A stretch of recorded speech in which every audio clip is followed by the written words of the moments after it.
سے پہلے ہمیں اپنے اعمال کی طرف توجہ کرنی چاہیے۔ اللہ رب العزت قرآن پاک میں فرماتے ہیں وما اصابکم من مصیبت فبما کسبت ایدیکم ویعفو عن کثیر، کہ تمہیں اگر کوئی تکلیف پہنچتی ہے، کوئی مصیبت پہنچتی ہے، تو اس کے اندر سب سے پہلے تمہارے اعمال کا کردار ہوتا ہے۔ اور اللہ رب العزت سارے اعمال کا اجر، سارے گناہوں کا بدلہ دنیا کے اندر نہیں دیتے۔ وَيَعْفُو عَنْ كَثِيرٍ، بہت سارے گناہوں کو اللہ رب العزت معاف فرما دیتے ہیں۔ دوسری جگہ پر فرمایا ظَهَرَ الْفَسَادُ فِي الْبَرِّ وَالْبَحْرِ، خشکی اور تری کے اندر فساد ظاہر ہو گیا، لڑائیاں ظاہر ہو گئی، پریشانیاں ہو رہی ہیں لوگوں کو۔ وجہ کیا ہے؟ بِمَا كَسَبَتْ أَيْدِي النَّاسِ، وجہ ہے کہ لوگوں کے ہاتھوں نے جو کچھ کیا، لوگوں کے جو اعمال برے ہیں جو انہوں نے کیا، لِيُذِيقَهُمْ بَعْضَ الَّذِي عَمِلُوا لَعَلَّهُمْ يَرْجِعُونَ، اللہ فرماتے ہیں کہ ہم تمہیں آزماتے اس وجہ سے ہیں، آزمائش تمہارے اوپر اس لیے لے کر آتے ہیں، کبھی مال کی صورت میں، کبھی جان کی صورت میں، کبھی بیماری کی صورت میں، کبھی مال کے گم ہو جانے کی صورت میں، کبھی اولاد کے لے لینے کی صورت میں، کسی بھی صورت میں اللہ تمہیں آزماتا ہے، اس لیے ہے لعلہم یرجعون، تاکہ تم اللہ کی طرف لوٹ کے آ جاؤ، کہ جن کاموں کے اندر تم پڑ چکے ہو اللہ کو ناراض کرنے والے، ان کاموں کو چھوڑ دو۔ اللہ رب العزت کی نعمتوں میں سے ایک بہت بڑی نعمت بارش ہے۔ اللہ فرماتے ہیں کیا تم نہیں دیکھتے ہو زمین کے اندر کہ زمین جو ہے نا وہ بنجر ہو جاتی ہے، مردہ بن جاتی ہے، پھر تم اس کے اندر کیا کرتے ہو کہ ہل وغیرہ چلاتے ہو، پھر اللہ آسمان سے اس کے اوپر بارش برساتا ہے، اور اللہ اس بارش کے ذریعے پتھروں کے اندر سے بھی اللہ سبزہ اگا دیتا ہے۔ کتنے پہاڑ میں نے آپ نے دیکھے کہ اللہ رب العزت پہاڑوں کو ان بارشوں کے ذریعے سبزے کے اندر تبدیل کر دیتا ہے۔ پھر فرمایا الذی جعل لکم الارض فراشا والسماء بناء، اللہ رب العزت جب اپنی نعمتیں گنواتے ہیں تو فرماتے ہیں کہ اللہ کی ذات وہ ذات ہے جس نے زمین کو تمہارے لیے بچھونا بنایا ہے۔ کیسا بچھونا بنایا؟ کہ یہ پانی کے اوپر اللہ نے بچھا دیا ہے۔ آپ دنیا کا نقشہ دیکھیں، آپ کو ہر طرف سے پانی نظر آئے گا، لیکن اللہ رب العزت نے اس زمین کے ٹکڑے کو ڈوبنے سے بچایا ہوا ہے۔ والسماء بناء، آسمان بھی اللہ نے تمہارے لیے بنایا۔ کیسا؟ خلق السماوات بغیر عمد ترونها، اللہ کی قدرت دیکھو، دنیا کے اندر تم کوئی مکان بنانا چاہو، چھوٹا سا کمرہ، بغیر ستونوں کے، بغیر سائڈ کی دیواروں کے تم اس کو کھڑا نہیں کر سکتے جب تک اس کو نیچے سے کوئی آسرا نہیں ملے گا۔ اور اللہ فرماتے ہیں دیکھو میری قدرت، دیکھو میری کارگری، دیکھو اتنا بڑا آسمان، اتنا بڑا آسمان کہ جس کو میں نے بنایا ہے بغیر عمد، اس کے لیے اللہ رب العزت فرماتے ہیں کہ میں نے کوئی ستون ہی نہیں بنایا۔ یہ نہیں پہنچ رہی، تار نہیں پہنچ رہی،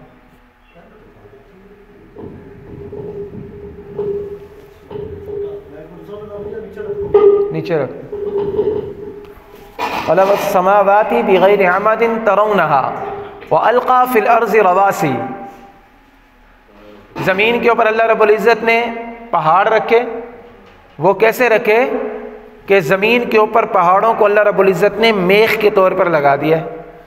ہم چھوٹی سی جگہ کوئی اگر جوڑتے ہیں، کوئی بناتے ہیں، کوئی پھٹی وغیرہ، تو اس کے اندر ہم میخ وغیرہ لگاتے ہیں تاکہ ہم اس کو مضبوط کر لیں، یہ ہلے نہ۔ اللہ رب العزت فرماتے ہیں کہ میں نے زمین کو پانی کے اوپر بچھایا، اور پھر پانی کے اوپر بچھا کر اس کے اوپر پہاڑ میں نے لگا دیے، اس وجہ سے تاکہ اس کے ہلنے کی وجہ سے انسان پریشان نہ ہو۔ وَأَنزَلَ مِنَ السَّمَاءِ مَاءً، آگے اللہ فرماتے ہیں کہ ہم نے آسمان سے تمہارے لیے پانی کو اتارا۔ فَأَخْرَجَ بِهِ مِنَ الثَّمَرَاتِ رِزْقًا لَكُمْ، اس پانی کے ذریعے اللہ رب العزت نے تمہیں پھل عطا فرمائے ہیں۔ پانی کے ذریعے اللہ رب العزت نے مردہ زمین کو زندگی بخشی ہے۔ افرأیتم الماء الذی تشربون، أأنتم أنزلتموه من المزن أم نحن المنزلون۔ اللہ فرماتے ہیں کیا تم آسمان سے بارش برساتے ہو؟ اس دھوئیں کو اللہ زمین سے اٹھاتا ہے، اس کے اندر اللہ رب العزت پانی بھرتا ہے، اور یہ دھواں بغیر کسی ویلڈ کے، بغیر اس کے کسی جوڑ کے، اللہ رب العزت اس کو لاکھوں کروڑوں ٹن پانی یہ ہوا میں اٹھا کر گھوم رہا ہوتا ہے، کہیں سے یہ لیک نہیں ہوتا، کہیں پر یہ گرتا نہیں، کسی کو نقصان نہیں دیتا۔ یہ اللہ رب العزت کی قدرت ہے۔ یہ ساری کی ساری نشانیاں ہمیں کیا بتاتی ہیں کہ اللہ ہے، اللہ ایک ہے، اللہ کی ذات میں، اللہ کی صفات میں کسی کو شریک نہیں کر رہا ہے۔ تو رسول اللہ صلی اللہ علیہ وسلم کے دور میں بھی بارشیں ہوا کرتی تھی، اور رسول اللہ صلی اللہ علیہ وسلم نے بارشوں کے متعلق، تیز ہواؤں کے متعلق، آندھی کے متعلق بہت سارے احکامات ہماری طرف بھیجے ہیں۔ چنانچہ عائشہ صدیقہ رضی اللہ تعالیٰ عنہ فرماتی ہیں کہ جب اللہ کے نبی کے دور کے اندر آندھی آتی تھی، تیز ہوا چلتی تھی، جس ہوا کے اندر آواز ہوتی ہے، طوفان آتا تھا، تو اللہ کے نبی بڑے بے چین ہو جاتے تھے۔ آپ کبھی گھر سے باہر جاتے، کبھی اندر آتے، کبھی باہر جاتے، کبھی اندر آتے، اور پھر آپ نماز کی طرف متوجہ ہو جاتے تھے۔ اللہ اکبر۔ تو پوچھا کہ یا رسول اللہ صلی اللہ علیہ وسلم آپ یہ آندھی کو دیکھ کر اتنے بے چین کیوں ہو جاتے ہیں؟ تو رسول اللہ صلی اللہ علیہ وسلم نے ارشاد فرمایا کہ سنو، پہلی قوموں میں سے ایک قوم عاد گزری ہے، قوم عاد گزری ہے۔ قوم عاد کیسی قوم تھی؟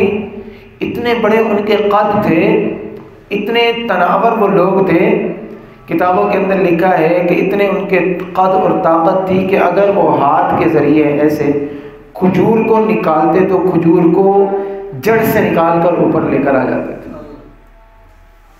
ایسی طاقتور قوم تھی، اور اللہ رب العزت نے ان کو کتنا نوازا ہوا تھا۔ کتابوں میں لکھا ہے مفسرین اکرام نے کہ اگر ان کے باغ سے کوئی آدمی خالی ٹوکری لے کر گزرتا، خالی ٹوکری سر کے اوپر رکھتا اور باغ سے صرف گزرتا، تو باہر جب جاتا تو اس کی ٹوکری پھلوں سے بھری ہوئی ہوتی تھی۔ اللہ رب العزت نے نعمتیں عطا فرمائی۔ اللہ نے ان کی طرف اپنے پیغمبر کو بھیجا، ان لوگوں کو کہا کہ اللہ کی طرف آ جاؤ، اللہ کی ذات میں، اللہ کی صفات میں کسی کو شریک نہ کرو، ایک اللہ کی عبادت کرو۔ نے کہا کہ ہم اتنے طاقتور لوگ، ہمیں کسی کے سامنے جھکنے کی کیا ضرورت ہے؟ ہمارا تو کچھ نہیں ہو سکتا، کوئی ہمارا کچھ نہیں بگاڑ سکتا۔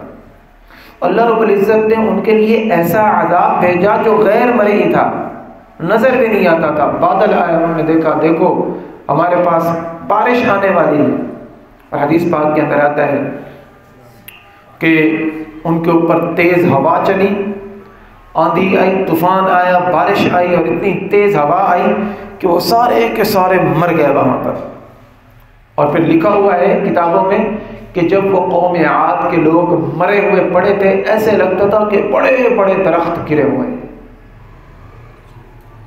تو اللہ رب العزت کے محبوب علیہ الصلوۃ والسلام فرماتے ہیں عائشہ صدیقہ کو کہ عائشہ، مجھے ڈر لگتا ہے کہ کہیں اس آندھی کے اندر، اس طوفان کے اندر میری امت کے لیے عذاب نہ آ جائے، حالانکہ اللہ کا وعدہ تھا وَمَا كَانَ اللَّهُ لِيُعَذِّبَهُمْ وَأَنْتَ فِيهِمْ، اے میرے محبوب جب تک آپ ان کے اندر موجود ہیں اللہ ان کو عذاب نہیں دے گا۔ میرے آپ کے بچنے کی وجہ رسول اللہ صلی اللہ علیہ وسلم کی ذات گرامی، رسول اللہ صلی اللہ علیہ وسلم کی تعلیمات پر عمل کرنا، رسول اللہ صلی اللہ علیہ وسلم کی تعلیمات کو اپنی زندگی کے اندر لے کر آنا، جب تک یہ چیزیں ہمارے اندر موجود رہیں گی اللہ رب العزت ہمیں عذاب سے محفوظ رکھے گا۔ اما فرماتی ہیں کہ رسول اللہ صلی اللہ علیہ وسلم اس وقت تک بے چین رہتے تھے جب تک تیز ہوا چلتی تھی۔ تو امت کو بھی کیا سبق دیا گیا کہ اگر تمہارے پاس آندھی آ جائے، طوفان آ جائے، محکمہ موسمیات کو دیکھنے کے علاوہ موبائل فون کے اندر وہ جو ہم چیک کرتے ہیں کہ بارش آ رہی ہے نہیں آ رہی ہے، اس کو چھوڑ دو، اپنی توجہ اللہ کی طرف کر دو۔ ہم مسلمان ہیں، ہمارے لیے ہر لمحہ، ہر قدم، ہر جگہ پر تعلیمات موجود ہیں کہ تم نے زندگی کیسے گزارنی. لقد كان لكم في رسول الله اسوة حسنة، کہ تم چاہتے ہو ہم اچھی زندگی گزاریں تو رسول اللہ صلی اللہ علیہ وسلم کی زندگی کو دیکھو. اتنے بڑے محبوب اللہ رب العزت کے، وجہ تخلیق کائنات، ختم نبوت کا تاج جن کے سر کے اوپر، اور ان کا عمل کیا ہے؟ اپنی امت کو سکھلا رہے ہیں کہ اے میری امت، اگر تم تیز ہوا کو دیکھو، تم طوفان کو دیکھو، تو اس وقت تم اللہ کی طرف رجوع کرو. پہلے نمبر پر تعلیم دی. دوسرے نمبر پر فرمایا کہ یہ جو ہوا ہوتی نا، ہوا یہ اللہ رب العزت کی طرف سے آتی ہے، یہ طوفان یہ اللہ رب العزت کی طرف سے آتا ہے. لا تسب الريح او کما قال، رسول اللہ نے فرمایا کہ جب یہ ہوا چلتی ہے تو اس ہوا کو گالی نہ دو، اس ہوا کو گالی نہ دو، یہ اللہ کی طرف سے آ رہی ہے. ہم لوگ کیا کہتے ہیں کہ یہ ہوا ہماری فصلوں کو گرا رہی ہے، ہماری فصلیں تباہ ہو رہی ہیں، یہ ہو گیا وہ ہو گیا. بسا اوقات منہ سے الفاظ نکل جاتے ہیں، اول تو نہیں نکلتے ہوں گے، اگر نکلتے ہیں تو ان کو روک دو.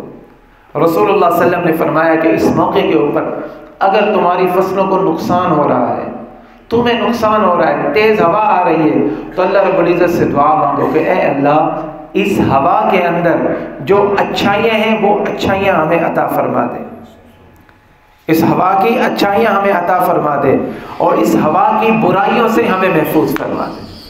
یہ رسول اللہ صلی اللہ علیہ وسلم کی تعلیمات ہیں. اور پھر جب بارش شروع ہو جائے، بارش جب شروع ہو جائے تو رسول اللہ صلی اللہ علیہ وسلم دعا مانگا کرتے تھے، اللہم صیبا نافعا، کہ اے اللہ ہمیں نفع والی بارش عطا فرما دے، ہمیں نفع والی بارش عطا فرما دے. ایک صحابی فرماتے ہیں کہ میں رسول اللہ صلی اللہ علیہ وسلم کے پاس موجود تھا، تو اللہ کے نبی کے پاس ہم موجود ہیں تو بارش آنا شروع ہوئی، تو اللہ کے نبی نے اپنی قمیض مبارک اتاری، ایسے تھوڑا سا جسم مبارک نکالا اور بارش کے قطرے اپنے جسم کے اوپر لگوائے، بارش کے قطرے اپنے جسم کے اوپر لگائے. دیکھو بارش کے قطرے ویسے بھی ہمارے اوپر لگ جاتے ہیں، لیکن میں بار بار کہتا ہوں اگر نبی کی کسی ادا کا پتہ چلے نا، اس کو اپنی زندگی کے اندر لے کر آؤ.